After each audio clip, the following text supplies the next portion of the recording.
Welcome. आज एक बार फिर हम आपके साथ आज क्लासरूम विद आदित्य में हैं। जैसा हमने आपको बताया था कि हम लोगों ने वन दरोगा को लेकर जो सीरीज़ शुरू करी है उसको हम लोग आगे लेकर चल रहे हैं। और यहाँ पर आप देखेंगे कि लास्ट में हम लोगों ने 2 से 3 टॉपिक डिस्कस किए हुए हैं और समय समय पर हमारे और भी वीडियो वन दरोगा से जुड़े आपको लगातार अपडेट मिल रही होगी। तो याद रखिए, अगर आपने वन दरोगा की तैयारी कर रहे हैं और आपको जीएस पे एक बेहतरीन कंटेंट चाहिए अपने टॉपिक पर, तो क्लासरूम विद आदित्य को आप सब्सक्राइब कर लें, ज़्यादा से ज़्यादा लोगों को इसमें जोड़ें ताकि उनको इनका बेनिफिट मिल चुके।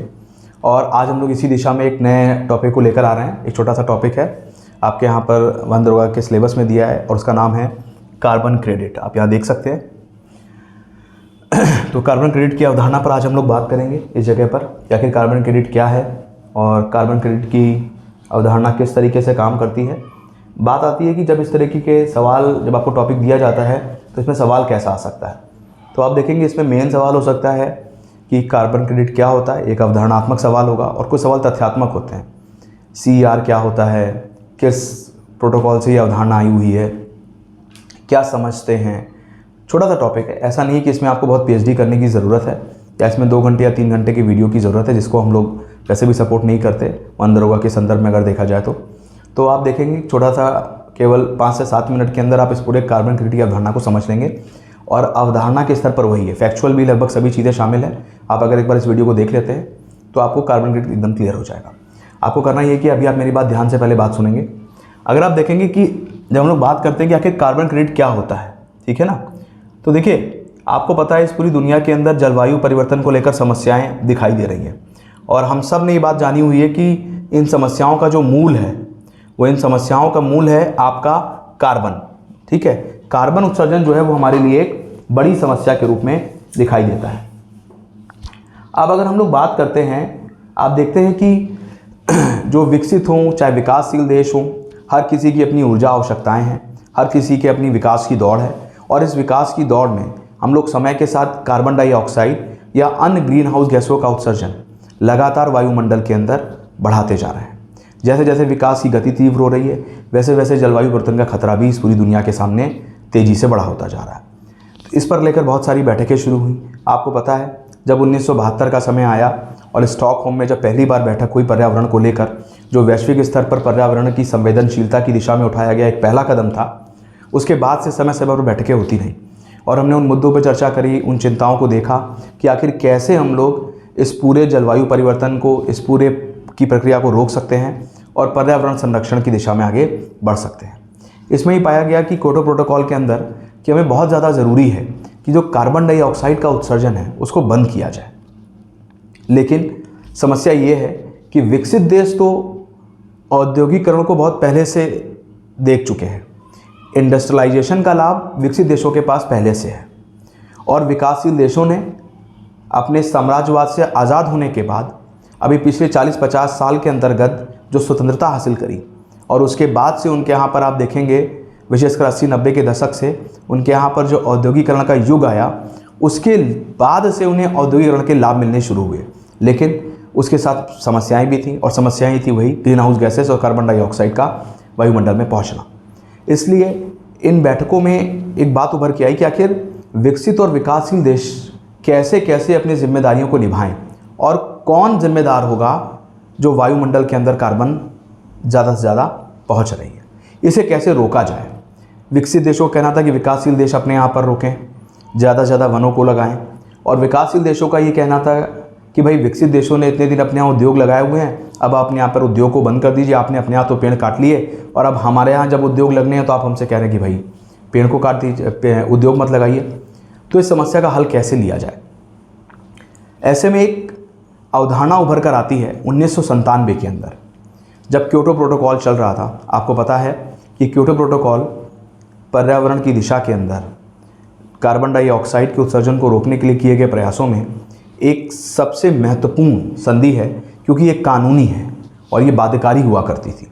हालांकि अब ये 2012 के बाद से समाप्त हो चुकी है और हाल फिलहाल में आप जितनी भी कॉप की बैठकें देखते हैं, कॉन्फ्रेंस ऑफ पार्टीज़ की, वो सारी बैठकें एक नई संधि को लाने की दिशा में ही हैं जो क्योटो प्रोटोकॉल के खत्म होने के बाद से व्यवस्था आए। उसके अंदर एक अवधारणा उभर कर आती है, जैसे हमने आपको वर्ड दिया, जैसे हम लोग कहते हैं क्लीन डेवलपमेंट मैकेनिज्म। स्वच्छ विकास तंत्र, आपको ये वर्ड याद रखना है। ये शॉर्ट फॉर्म आपको अगर मिलता है कि CDM, क्लीन डेवलपमेंट मैकेनिज्म, ये अवधारणा किस प्रोटोकॉल से आई है, तो आपको रखना है, याद रखना है कि ये अवधारणा जो है क्लीन डेवलपमेंट मैकेनिज्म की जो अवधारणा है ये आई है क्योटो प्रोटोकॉल से। ऑलरेडी इसमें लिखा हुआ है, आपको ज़्यादा सोचने की ज़रूरत नहीं है, ठीक है। जब चीज़ों को पढ़ेंगे तो आपको ऑलरेडी इसमें दिखाई देगा कि क्योटो प्रोटोकॉल की अवधारणा 1997 में जो बैठक हुई उसी के अंतर्गत आपको क्या दिखाई देगा, क्लीन डेवलपमेंट मैकेनिज्म। और इसमें विकसित और विकासशील देशों ने एक चर्चा करना शुरू किया कि भाई हमें कुछ एक ऐसी व्यवस्था बनानी पड़ेगी जिससे पर्यावरण स्वच्छ रहे। अब पर्यावरण स्वच्छ रहे तो क्या होगा, तो उन्होंने कार्बन डाइऑक्साइड का उत्सर्जन कम करिए। तो बात हुई भाई अगर हम कार्बन डाइऑक्साइड का उत्सर्जन कम करेंगे तो हमें अपने यहाँ पर उद्योगों को कम करना पड़ेगा, हमें अपने यहाँ पर गाड़ियों को कम करना पड़ेगा, तो इसके तो हमें नुकसान हो जाएंगे, रोजगार का नुकसान हो जाएगा, सरकार को टैक्स का नुकसान हो जाएगा, है ना, कीमतों में अस्थिरता भी आ सकती है। ऐसे में अगर कोई आदमी अपने यहाँ पर कार्बन का उत्सर्जन कम करता है तो उसे बेनिफिट क्या होगा, उसे लाभ क्या होगा, ये बात समझ में नहीं आ रही थी कि आखिर उसको लाभ क्या होंगे। अगर कोई व्यक्ति कार्बन का उत्सर्जन अपने यहाँ कम करे, कोई सरकार अपने यहाँ देश कम करती है तो उसे क्या फ़ायदा, उसे तो नुकसान हो जाएगा, है ना। इसके लिए एक अवधारणा क्लीन डेवलपमेंट मैकेनिज्म को विकसित किया गया कि आखिर कैसे हम लोग स्वच्छ विकास को आगे ले जाएं, और उसमें एक कॉन्सेप्ट निकल के आता है जिसे हम लोग क्या कहते हैं, कार्बन क्रेडिट, ठीक है। अब देखिए यहीं से अवधारणा निकल कर आएगी, यहाँ से एक अवधारणा निकल कर आएगी जैसे हम लोग क्या बोलेंगे, कार्बन क्रेडिट। अब देखिए कार्बन क्रेडिट क्या है, यह आपको सुविधा या अनुमति है कार्बन डाइऑक्साइड ग्रीन हाउस गैसों के उत्सर्जन की। कार्बन क्रेडिट क्या कहती है कि अगर मान लीजिए किसी एक देश ने अपने यहाँ पर पेड़ों को लगाकर या अन्य व्यवस्थाओं के द्वारा अपने यहाँ पर कार्बन उत्सर्जन को घटाया है या वायुमंडल में कार्बन डाइऑक्साइड सोखने की क्षमता अपने यहाँ पर विकसित करी है, जैसे आपने वन लगा लिया। अब जब आप वन लगाते हैं तो क्या हो जाएगा, वायुमंडल से कार्बन डाइऑक्साइड आप एब्जॉर्व कर लेंगे, सोख लेंगे। तो मान लीजिए अगर आपने कुछ ऐसा वनारोपण किया है जिससे 1 मीट्रिक टन कार्बन डाइऑक्साइड वायुमंडल से सोख ली जाए, या आपने कुछ ऐसी व्यवस्था करी है जिससे वायुमंडल में, जैसे आपको पता है बीच में कार पूलिंग की बात चल रही थी, है ना, यहाँ पर सब लोग मिलके घर से 4-5 लोग को अगर एक ही जगह जाना है तो हम एक ही कार में जाएं, तो आपने एक तरीके से 3 कारों से होने वाले उत्सर्जन को रोका। तो जो आपने वन लगाकर या ईंधन के कम प्रयोग से जो वायुमंडल के अंदर जाने वाली कार्बन डाइऑक्साइड की मात्रा थी उसको अगर आपने रोक दिया तो उसके बदले आपको एक यूनिट प्रदान करी जाएगी जो कहलाएगी 1 CER, यानी एक तरीके से एक मुद्रा जैसी है, एक इकाई है जो ये बताती है कि इस व्यक्ति ने, जिसके पास 1 CER है, इसका मतलब है इस व्यक्ति ने 1 मीट्रिक टन कार्बन डाइऑक्साइड या उसके बराबर किसी अन्य ग्रीन हाउस गैस के उत्सर्जन को वायुमंडल में जाने से रोका है। अब आपके पास जो ये 1 CER है, इसको अब विकसित देश आपसे क्या करेंगे, खरीद लेंगे। विकसित देश आपसे कहेंगे भैया हमको एक उद्योग लगाना है, ठीक है, और हम अगर उद्योग लगाते हैं तो इससे 1 मीट्रिक टन कार्बन डाइऑक्साइड वायुमंडल के अंदर जाएगी। तो क्या करें, तो ये किसी देश के पास जाएंगे जिसके पास 1 CER है। CER का फुल फॉर्म भी आप देखेंगे तो इससे अभी हम लोग देखते हैं आगे यहाँ पर। तो 1 CER क्या करेगी, ये विकासशील देश जिसके पास ये कार्बन क्रेडिट था वो कार्बन क्रेडिट उस देश को बेच देगी। इसमें क्या होगा, जो भी 1 CER का मूल्य होगा वो उस देश को विकसित देश भुगतान कर देगा और बदले में वो अपने यहाँ पर 1 मीट्रिक टन कार्बन डाइऑक्साइड का उत्सर्जन करने वाला कोई उद्योग या कोई और भी काम कर सकता है। एक तरीके से देखा जाए तो जो कार्बन का व्यापार है, एक देश कार्बन को बचाता है और उस बचाने से उसको मौद्रिक लाभ हो, इसके लिए वो उस कार्बन को दूसरे देश को बेच देता है और ये खरीद और बिक्री का सिस्टम चलता रहता है। ये जिस व्यवस्था के अंतर्गत चलता है उसे कहा जाता है क्लीन डेवलपमेंट मैकेनिज्म। मेरे ख्याल से बात आपकी समझ में आ रही होगी। एक कार्बन क्रेडिट एक तरीके से एक यूनिट है, एक मुद्रा जैसा है जो आपको दूसरे देश को जिसके पास होती है उसको ये अनुमति देता है कि वो चाहे तो 1 मीट्रिक टन कार्बन डाइऑक्साइड का उत्सर्जन कर सकता है। ठीक है, तो आपको यहाँ पर 2 वर्ड याद रखने हैं। ये अवधारणा किससे आई है, तो आपको याद रखना है क्योटो प्रोटोकॉल 1997 से आई हुई है। अब आप देखेंगे आगे आगे जाके अगर आप देखते हैं यहाँ पर तो आप देखेंगे क्लीन डेवलपमेंट मैकेनिज्म की अवधारणा किससे आई है? क्योटो प्रोटोकॉल 1997 में, क्योटो आपको पता है जापान में है, वहीं से अवधारणा उभर कर आती है। आपको फुल फॉर्म याद रखना है, क्योटो प्रोटोकॉल याद रखना है, 1997 याद रखना है, कार्बन क्रेडिट वर्ड याद रखना है। अभी अब मैंने आपको बताया कार्बन क्रेडिट का एक वर्ड चलता है CER। 1 CER किसके बराबर होता है, ये आपको जरूर याद रखना है। 1 CER किसके बराबर होगा?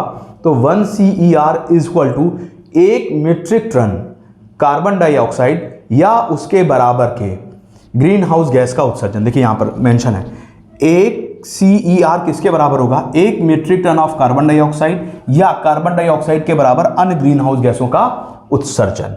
ठीक है ना। अब इसके नीचे आपने देखा, मैंने आपको बोला कि इसको CER में बताते हैं। CER का मतलब होता है सर्टिफाइड इमिशन रिडक्शन। ठीक है ना। CER का मतलब होगा सर्टिफाइड इमिशन रिडक्शन।